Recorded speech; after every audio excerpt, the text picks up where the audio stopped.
Today I'm visiting a forgotten relic hidden deep in the Welsh Hills. This is a mid-19th century chapel abandoned in the early 1900s and left to the elements. It is one of the most atmospheric, lesser-known spots in Wales. It's a place where time has stood still for over 100 years. Let's uncover the story of this hauntingly beautiful location.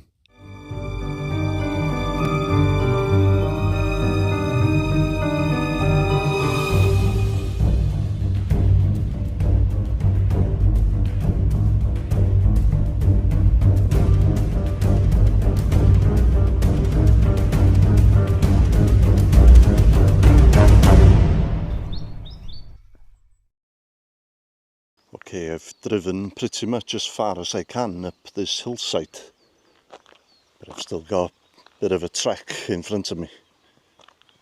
Look at this tree's fallen down here. There's another two here. Must have been a hell of a storm. A big thanks to Matt Sparnicott for letting me know about this location. Please check out his Instagram. He's got some truly amazing photographs on there. I've said that I'm not going to name the location. If Matt hadn't told me about the location, I don't think I would ever have found it myself.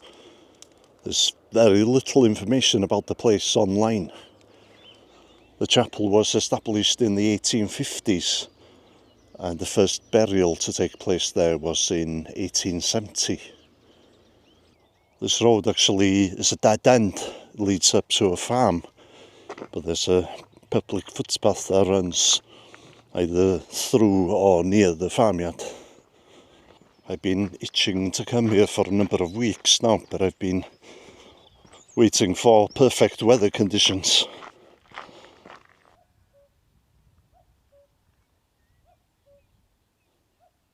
Do you hear that? That's a cuckoo bird.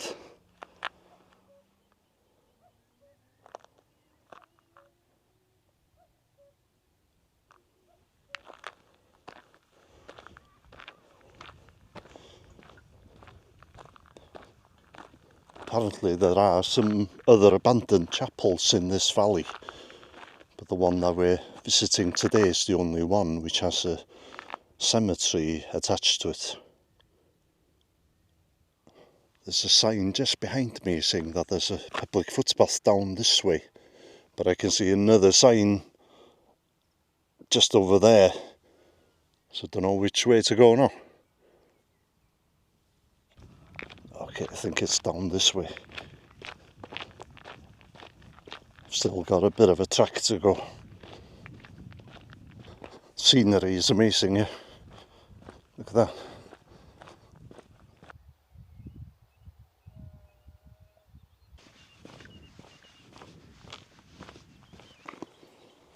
Okay, I'm on the other side of the farm now.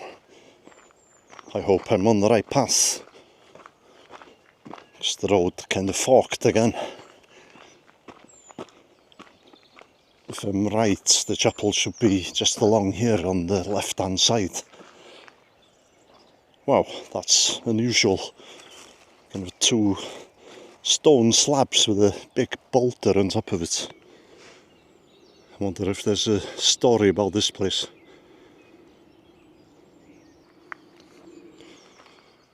Perfect weather conditions. Nice and sunny, blue skies. And even though we're quite high up here, there's only a light breeze. Caution livestock.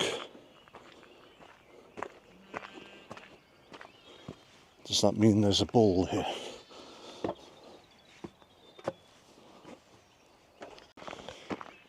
I can see the ruins of the chapel just in front of me now.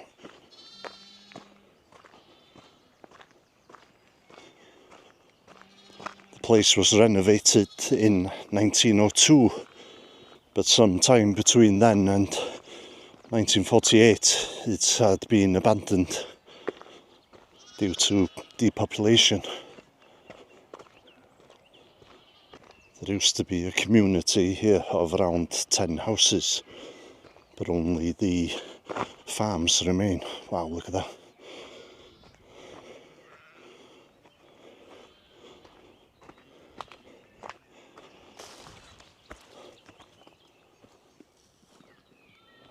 Wow.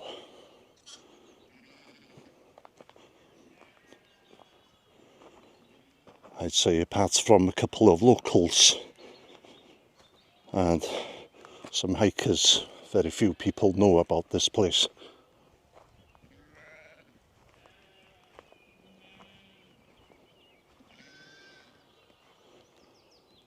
This is the view from the other side. The chapel's very small and quite basic. There is a photograph of the chapel when it was still intact. I'll show you that photo later on.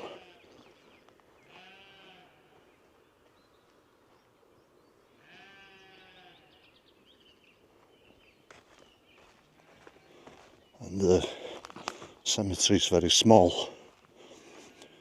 Maybe 7 or 8 marked graves. Although there may be some unmarked graves here.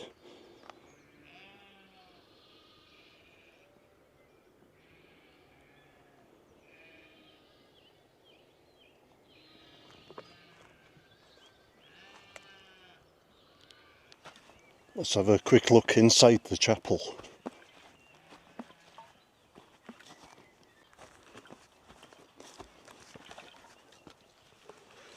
Yeah, very basic, tiny chapel.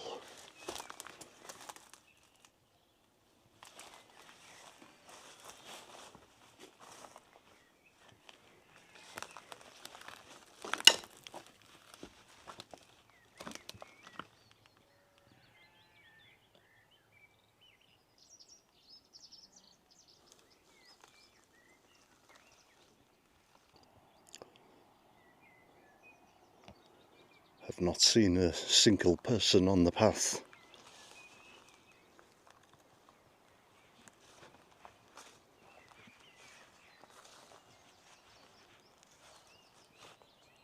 Let's have a look in the cemetery itself.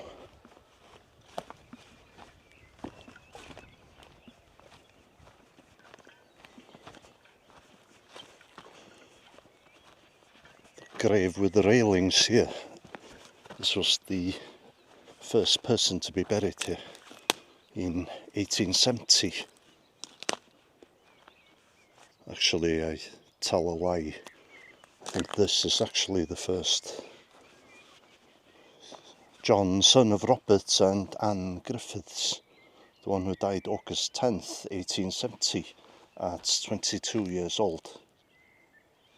And then there's a eulogy that was written by a famous poet in the area who was friends with John Roberts. This is the English translation of the eulogy. A youth of gentle nature, merry and pleasant was John, godly, pure in his life, midway through a virtuous journey. The shining stone seals his grave. The poet who composed this eulogy was an eccentric man known as Gwilym Coelwyd. Gwilym Coelwyd hated the national Eisteddfod. This is a cultural festival that's held annually in Wales. The festival's roots are medieval and it was revitalised in the late 18th and 19th centuries.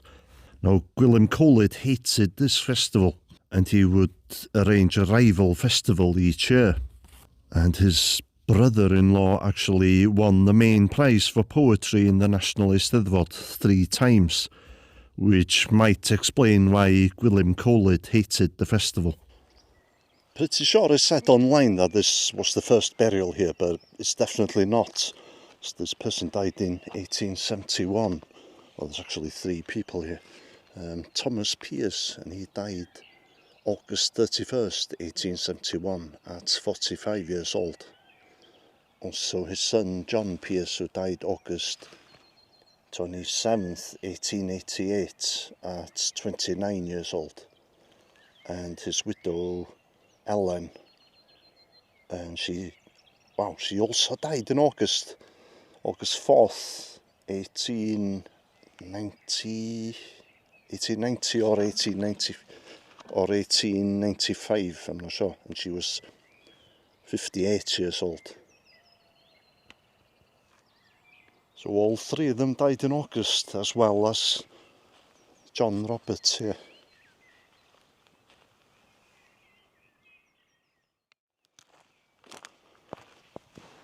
In fond remembrance of Robert Williams, who died February 12th, 1875 at 72 years old. Headstone here.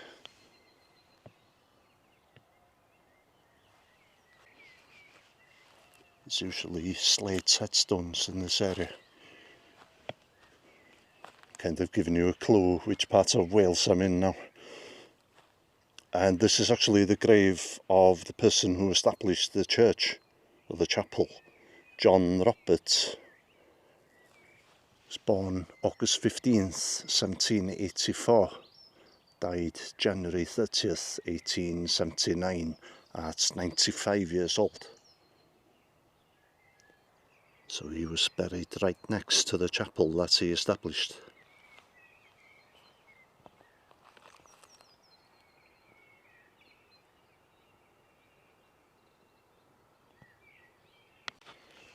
I'm not sure what this is.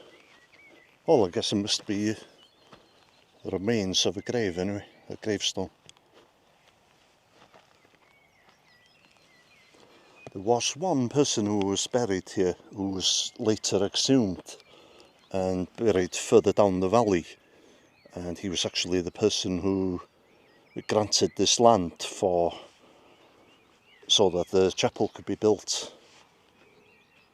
So it might be the remains of his grave, but I'm not certain.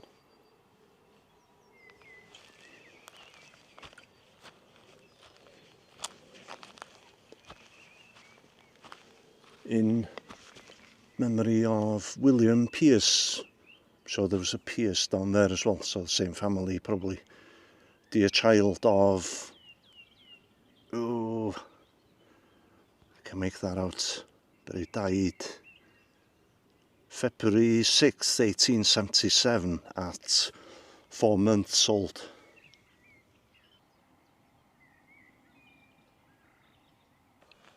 Well, look at this. The headstone's kind of split here and nature is taking over. Let's go to the other side.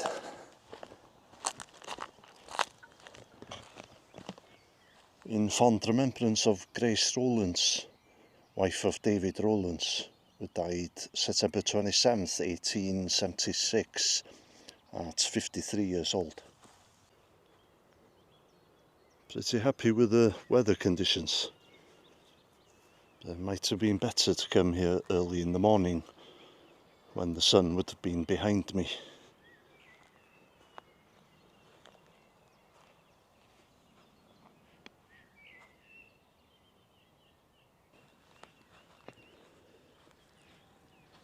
Very simple headstone here, just with the initials JT on it.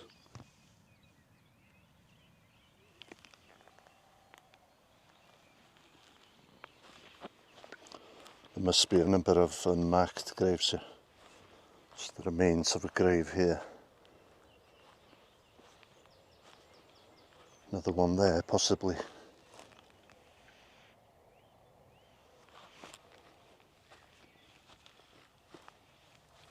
There's a grave here, Jane Edwards, wife of Edward Edwards. Died December 18th at 63 years old in the year 1877. Again, nature is taking over here.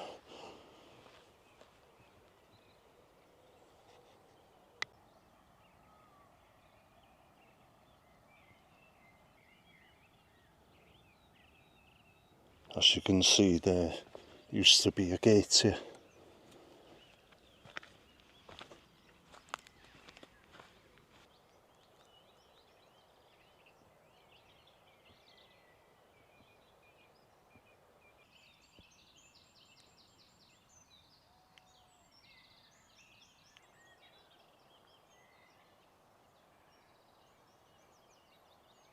This is one of the best places I've been to since I've been making these kind of videos.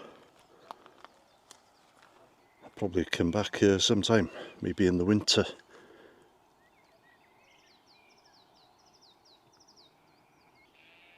This tree looks pretty old.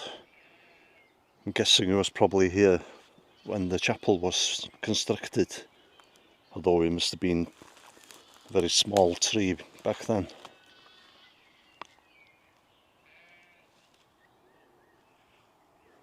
You probably think I'm a bit of a bastard not telling you where this place is. There's at least another hour till sunset, but the sun's just gone behind the mountain now. There's a photograph of the chapel when it was still intact. It still had its roof and its windows, and it was taken roughly where I'm standing now.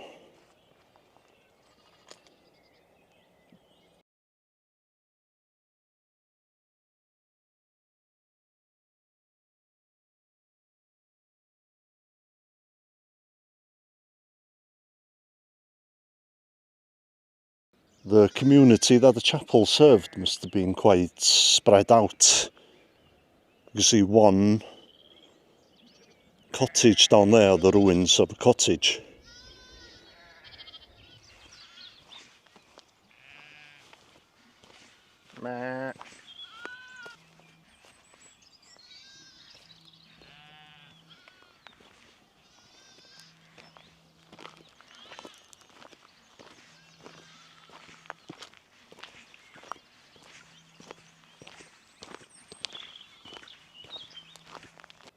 Please subscribe to the channel, it's free to do so. And if anybody's interested, I've got a channel membership now. And there's some members only videos on there.